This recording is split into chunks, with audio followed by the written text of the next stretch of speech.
आपका स्वागत है जवाहर चैनल पर। अभी मैं आपके सामने एक हॉन्टेड स्कूल की स्टोरी दिखाता हूं। अगर आपको स्टोरी पसंद आए तो लाइक और सब्सक्राइब जरूर करें। आइए स्टोरी से आगे बढ़ते हैं।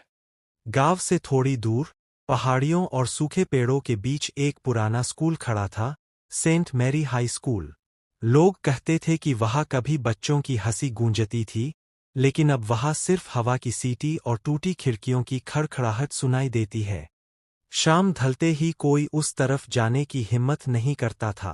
राहुल, जो पास के ही गांव में रहता था, इन कहानियों पर विश्वास नहीं करता था। वह 11वीं का छात्र था और दोस्तों के सामने खुद को बहादुर साबित करना चाहता था। एक दिन उसने तय किया कि वह रात में उस स्कूल के अंदर जाएगा और वीडियो बनाकर सबको दिखाएगा कि वहां कुछ भी नहीं है। उस रात आसमान में आधा चांद था। हवा में अजीब सी ठंडक थी। राहुल अपने हाथ में टॉर्च और मोबाइल लेकर स्कूल के जंग लगे गेट के सामने खड़ा था। गेट को धक्का देते ही वह ची की डरावनी आवाज के साथ खुल गया। अंदर कदम रखते ही उसे लगा जैसे कोई उसकी हर हरकत को देख रहा हो। स्कूल का बरामदा धूल और सूखे पत्तों से भरा था। दीवारों पर पुराने पोस्टर आधे फटे हुए लटक रहे थे। राहुल ने हिम्मत करके पहला क्लासरूम खोला। दरवाजा खुलते ही टॉर्च की रोशनी में टूटी डेस्क और ब्लैक बोर्ड दिखाई दिए। अचानक उसे ऐसा लगा जैसे ब्लैक बोर्ड पर कुछ लिखा हुआ है। वह पास गया तो धूल अपने आप हटने लगी और उस पर उभरा, यहां से चले जाओ। राहुल का दिल तेज धड़कने लगा। उसने सोचा कोई मजाक कर रहा है। तभी पीछे से कुर्सी गिरने की आवाज आई। वह पलटा, लेकिन वहां कोई नहीं था। पूरा कमरा खाली था। वह जल्दी जल्दी बाहर निकला और सीढ़ियों की ओर बढ़ा। ऊपर की मंजिल को लोग सबसे ज्यादा डरावनी बताते थे। कहते थे कि वहां एक लड़की की आत्मा भटकती है, जो कई साल पहले रहस्यमयी तरीके से गायब हो गई थी। सीढ़ियां चढ़ते समय उसे अपने पीछे कदमों की आहट सुनाई दी। उसने टॉर्च पीछे घुमाई, कुछ नहीं। लेकिन आहट फिर भी जारी थी, जैसे कोई उसके बिल्कुल पीछे चल रहा हो। ऊपर पहुंचते ही एक ठंडी हवा का झोंका आया।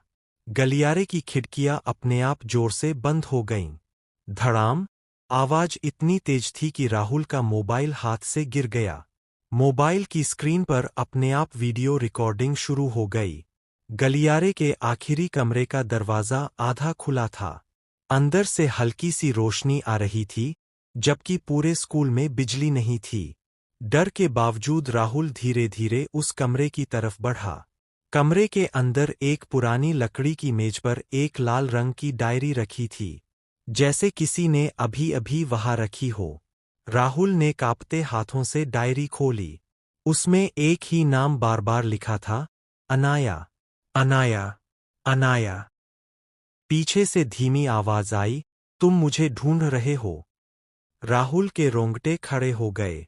उसने धीरे से पीछे मुड़कर देखा। दरवाजे के पास एक लड़की खड़ी थी। सफेद यूनिफॉर्म, बिखरे बाल और उसकी आंखें पूरी तरह काली। उसके चेहरे पर एक अजीब सी मुस्कान थी। राहुल ने भागने की कोशिश की, लेकिन दरवाजा अपने आप बंद हो गया। कमरा अचानक बर्फ जैसा ठंडा हो गया। दीवारों पर परछाइयां हिलने लगीं। लड़की धीरे धीरे उसकी तरफ बढ़ने लगी। तुम सब मेरी हंसी पर हंसते थे, वह फुसफुसाई। अब तुम भी यही रहोगे।